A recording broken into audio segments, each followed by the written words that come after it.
Du coup, Vincent Richard est Product Marketing and Ecosystem AI Solution Business Line à ST Micro. Donc la mini-bio, c'est 10 années d'expérience en Product Marketing pour la microélec. Débute les réflexions stratégiques autour de l'IA pour l'imagerie il y a 3 ans lors de son passage chez Teledyne E2V, notamment sur la thématique de l'IA bio-inspirée. Voilà. Il a poursuivi son aventure après chez ST, donc la raison de son intervention aujourd'hui, en ayant pour mission de rendre l'IA pour la vision accessible à tous à travers la gamme de microcontrôleurs STM32. C'est bien ça? C'est parfait. Voilà. Donc je vous laisse, vous avez entre 15 et 20 minutes voilà, d'exposé. Merci. Oui, ça marche. Bonjour à tous.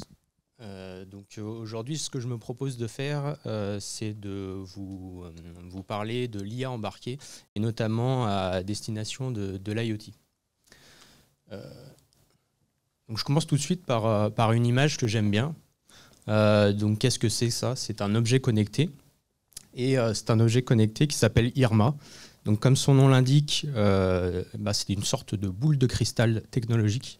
Elle regroupe énormément de capteurs à l'intérieur. On trouve des capteurs de température, des capteurs de pression. On va trouver aussi des capteurs par rapport aux données acoustiques, aux vibrations, et également des détecteurs de pression. Donc cet objet connecté, il a été réalisé par une société française qui s'appelle Oxytronic. L'apprentissage, donc je vais être encore plus positif que mes prédécesseurs, l'apprentissage est fait on-edge, l'inférence évidemment également. Et c'est un produit qui est déployé actuellement et qui se vend. Donc il a reçu de nombreux prix. Donc c'est pour ça que je me permets aussi de le présenter. Je trouve que c'est vraiment très intéressant. Il a aussi une belle histoire parce qu'il a été au CES cette année. Et il a reçu pas mal de succès à cette occasion.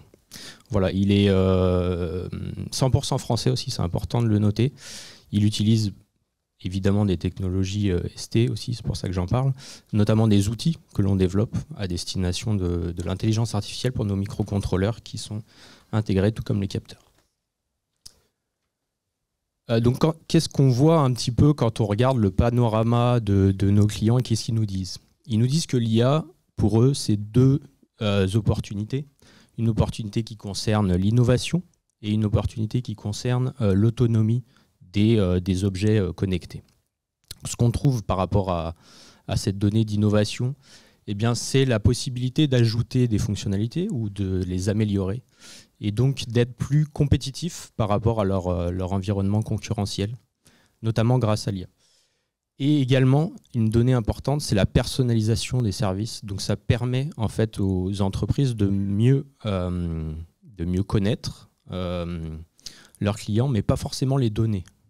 Pas forcément via les données qui elles sont privées.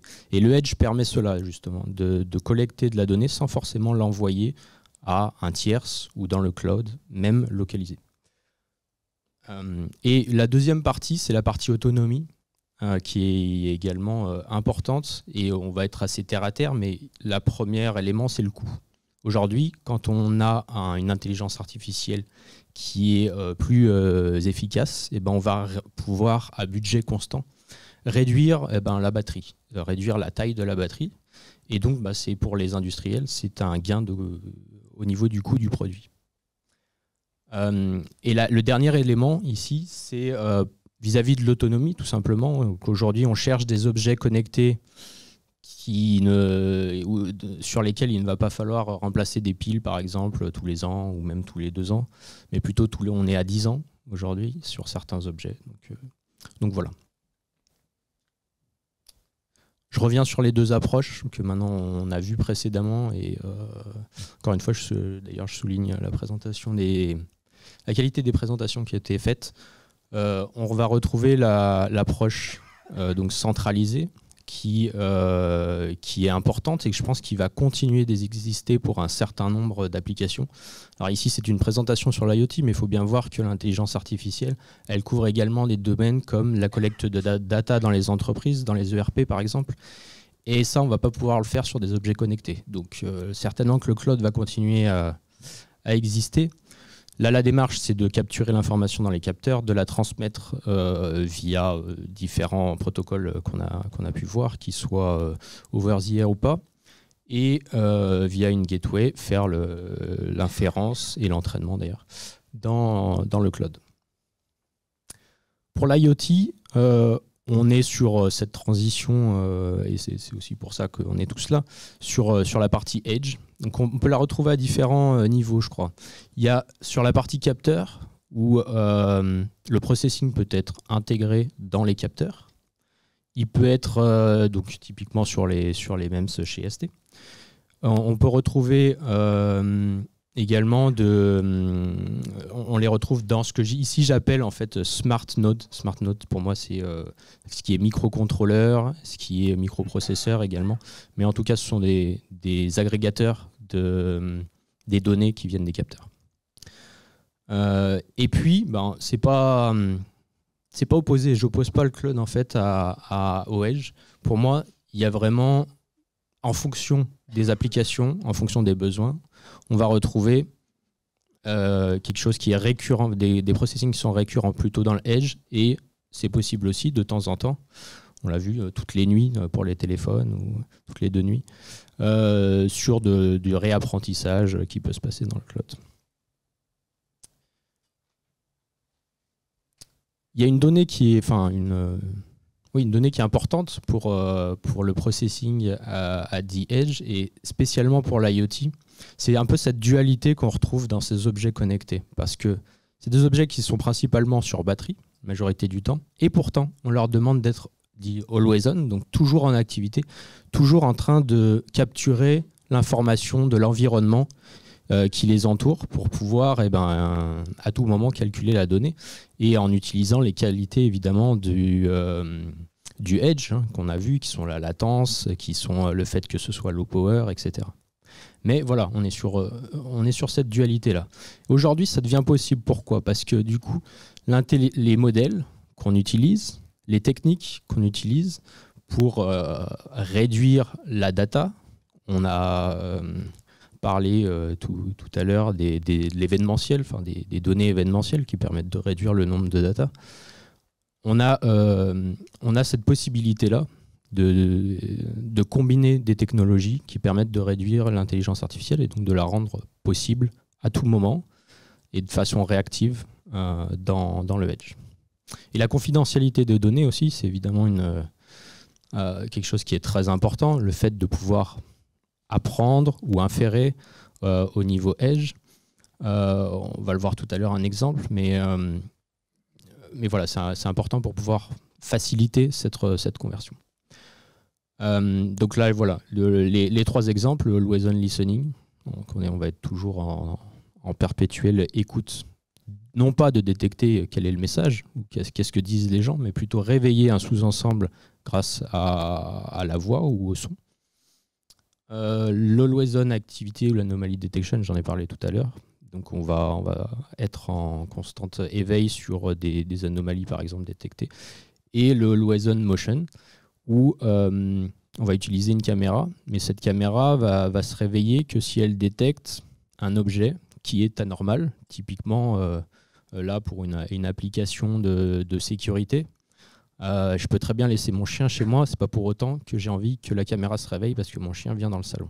Par contre, j'ai envie que si un agresseur vient, quelqu'un qui n'est pas reconnu comme étant une personne identifiée, je puisse la voir. Et ça, je veux pas que les informations qui sont extraites partent évidemment dans le cloud. Donc voilà.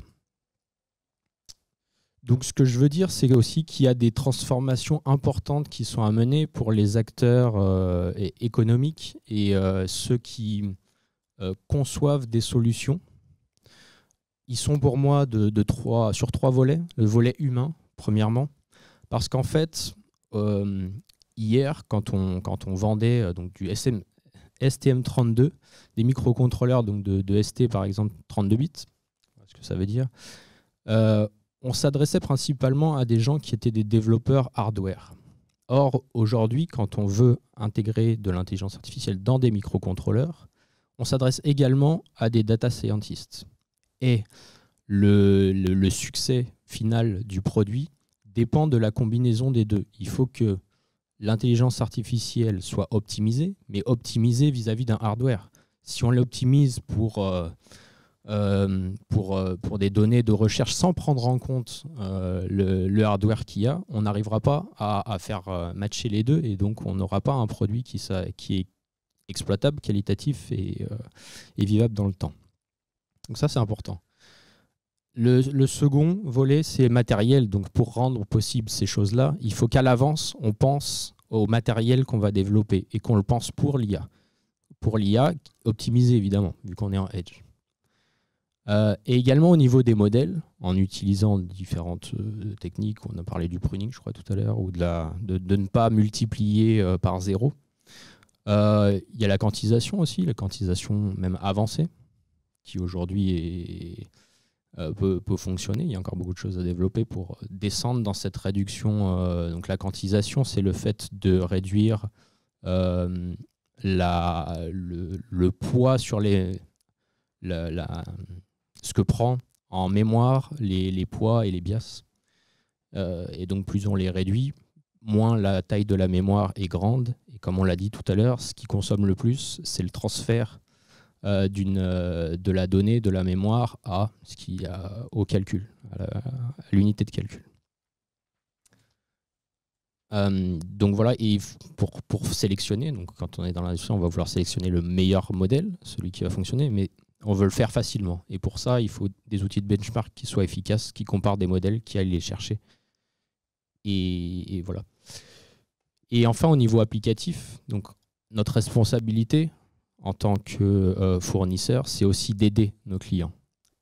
L'entreprise que j'ai citée tout au départ, elle n'a pas embauché de data scientist pour faire son produit. Elle a utilisé des outils qui lui ont facilité la tâche et la sélection des modèles qui lui ont, et qu'ils ont comparé en termes d'objectifs de précision qu'ils avaient et qu'ils ont pu tester facilement que c'était en adéquation avec la précision qu'ils souhaitaient. Ça, c'est important aussi de fournir tout l'écosystème, c'est ce qu'on appelle l'écosystème autour des composants. Donc un exemple avec notre partenaire technologique Schneider Electric qui a développé cet objet IoT qui permet de compter le flux de personnes. Donc il y a une ligne que vous voyez ici. Quand les personnes traversent la ligne, elles sont comptées positivement et négativement dans l'autre sens. Et ça, les applications sont énormes sur ce type d'objet. On va retrouver des comptages dans les files d'attente, l'affluence dans les centres commerciaux, par exemple, pour les enseignes souhaitant avoir des données précises sur le nombre d'entrants-sortants, et la distanciation sociale aussi, ça peut servir à ça. Ce que je trouve intéressant, c'est que dès la capture de l'image, qui se fait en imagerie thermique, on anonymise. Donc, même si on ne peut pas prouver, même si on était pessimiste en disant qu'on envoie les données, ce qui n'est pas le cas, mais on envoie les données dans le cloud, de toute manière, vu que c'est de la donnée thermique, on ne pourrait pas reconnaître. Donc on a ça.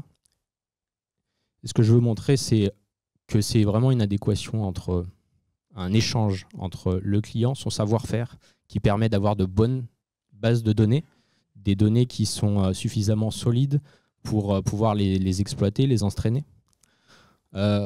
Les logiciels qui permettent, donc ici c'est STM32Cube.AI qui est une extension logicielle qui permet d'intégrer de l'intelligence artificielle dans les microcontrôleurs tout en étant dans un environnement qui correspond aux développeurs embarqués. Ils ont permis de sélectionner le bon modèle et de tester ses performances. Et enfin, l'objet d'inférence qui doit être optimisé par rapport à ces traitements-là. Donc ici, la famille de microcontrôleurs STM32.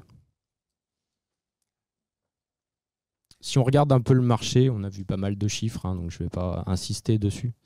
Et aujourd'hui, les objets connectés qui incluront de l'intelligence artificielle à l'intérieur de ces objets-là, on estime, c'est pas nous qui le disons, hein, mais 2,5 milliards d'objets connectés. C'est un marché qui est immense, avec des défis, on l'a vu, à relever. Mais là où je suis assez positif, c'est que ça existe aujourd'hui déjà, on l'a montré précédemment, et je pense que demain, voilà, on aura encore plus ces effets-là. Donc le matériel et l'engouement des industriels, on voit qu'il y a une forte appétence pour ces technologies, pour les développer l'innovation autour de ces produits-là. Donc si je fais un petit résumé en 4 points, c'est l'IA, ce qu'il y a autour, c'est vraiment les besoins en consommation basse, également du processing qui est limité. On est dans des contraintes de coût, hein, bien évidemment. Donc là, une mémoire également réduite. Donc il faut bien penser à ça, bien prévoir le matériel qu'il supporte aussi, ce que j'appelle l'écosystème, avec les composants et les outils logiciels adaptés à ça. Et les compétences. Les compétences pour celui qui fournit le composant. Les industriels n'ont pas forcément tous, comme Google, la possibilité de développer un IA Center quand ils veulent intégrer de l'intelligence artificielle. Et ça, on le sait, et nos clients, c'est le cas pour la majorité de nos clients. Donc ce qu'il faut faire, c'est vraiment les accompagner, nous fournir tout ce qu'on peut fournir pour les aider. Typiquement, ça peut être du code de référence. Ça marche assez bien. On va prendre une application comme la Face Recognition. On va leur fournir le code en open source et ils vont l'entraîner avec leur propre base de données. J'aurais pu prendre cet exemple, mais il y en a plein d'autres. Et voilà, et donc on leur met les pieds à l'étrier, on leur fournit les éléments qui permettent de le valider et d'établir les performances sur ces modèles-là.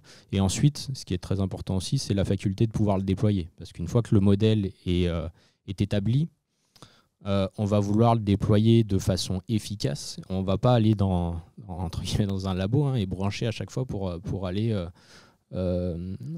connecter au bon modèle, à la bonne mise à jour, etc. Non, il faut que la mise à jour et le déploiement soient efficaces. Et donc pour ça, d'ailleurs, on passe notamment par des solutions cloud. Je vais boucler la boucle avec la première image que je vous ai montrée pour dire que cette IA dans l'IoT existe aujourd'hui. Néanmoins, comme vous l'avez compris, il y a beaucoup de challenges à adresser et les industriels s'y efforcent. Pour moi, on n'est qu'au début de l'histoire en fait, et je pense que les meilleures pages sont à venir, tous ensemble d'ailleurs. On va construire ces pages-là et à titre personnel, c'est une fierté, hein, bien évidemment. Et je pense que voilà, on a beaucoup à découvrir.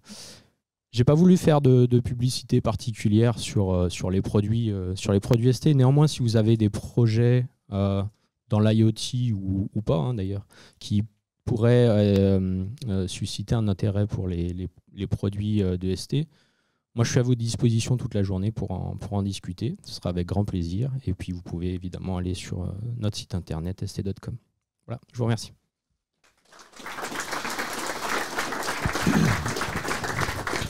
Merci Vincent. On a le temps pour une ou deux questions. Je vais faire par proximité. Oui, merci beaucoup. J'avais une question sur la durée de vie, pour un petit peu en référence à ce que Denis nous a présenté. Donc, ce que j'aime bien dans l'approche STM32, c'est que c'est une espèce de brique technologique que vous pouvez utiliser pour beaucoup de cas, beaucoup d'usages différents. Donc là, vous avez eu un effet un petit peu d'éducation des gens sur différentes applications. Par contre, vu l'augmentation du nombre de clients et de cas d'application, qu'est-ce que vous voyez en termes de durée de vie d'une plateforme comme STM32 ? Est-ce que ça va beaucoup se réduire dans l'avenir ? Combien de mises à jour logicielles sur une même plateforme hardware ? Enfin, comment vous allez voir se succéder les mises à jour hardware et les mises à jour software sur un produit comme ça ? Alors, si bien compris la question, je vais parler Je vais répondre en disant que la réponse, c'est qu'on va être peut-être moins généraliste et qu'on va aller se spécialiser. Donc on va se spécialiser pour répondre à l'IoT. On va se spécialiser aussi comme on le fait actuellement sur une gamme qui est très low power, par exemple. On fait aussi des microcontrôleurs dédiés à l'automobile, avec des critères qui leur sont propres. Et donc, je pense que c'est comme ça qu'on va adresser dans l'avenir les aspects applicatifs. Et par rapport aux mises à jour, c'est vrai que c'est une donnée importante aussi. C'est quelque chose qui... Bon, on a un écosystème de partenaires qui travaillent donc par rapport à votre référence au nombre important de clients, etc., de demandes qu'on ne peut pas traiter tout en direct. On a donc un écosystème de partenaires qui prennent en charge une partie projet et qui accompagnent nos clients sur ces problématiques-là. Voilà. Et un dernier point, c'est sur la mise à jour et notamment du cloud. On voit par exemple que des gens comme Nvidia se connectent à d'autres environnements cloud, donc des plateformes qui vont vers du Azure, vers ce type de service, de déploiement également. Donc c'est des axes de réflexion pour rester aujourd'hui. Oui, juste j'avais une question regardant le matériel, puisqu'en fait, ce que vous avez présenté est assez clair sur notamment tout ce qui est autour d'STM32 QBI, l'optimisation de l'algorithme pour la plateforme. Néanmoins, ce qu'on voit, c'est qu'il y a déjà beaucoup d'acteurs dans la salle ici qui ont intégré aussi le besoin d'avoir des accélérateurs hardware sur le silicium. On voit des groupes comme Analog Device qui ont racheté Maxim Integrated pour avoir des MCU justement avec accélérateur. Quelle est la stratégie de ST par rapport à l'accélération hardware? C'est une très bonne question. Pas faire de révélation ici. Simplement, non, c'est des sujets comme toutes les mégatrends qui sont liés à l'intelligence artificielle embarquée, qui sont étudiés de près. On a un département spécifique qui s'appelle SRA, qui est basé en Italie et qui bosse sur toutes les problématiques de développement. Donc on l'a vu, il y a le computing in memory, il y a ce que vous mentionnez sur les accélérateurs intégrés. Ce sont des sujets qu'on regarde de très très près.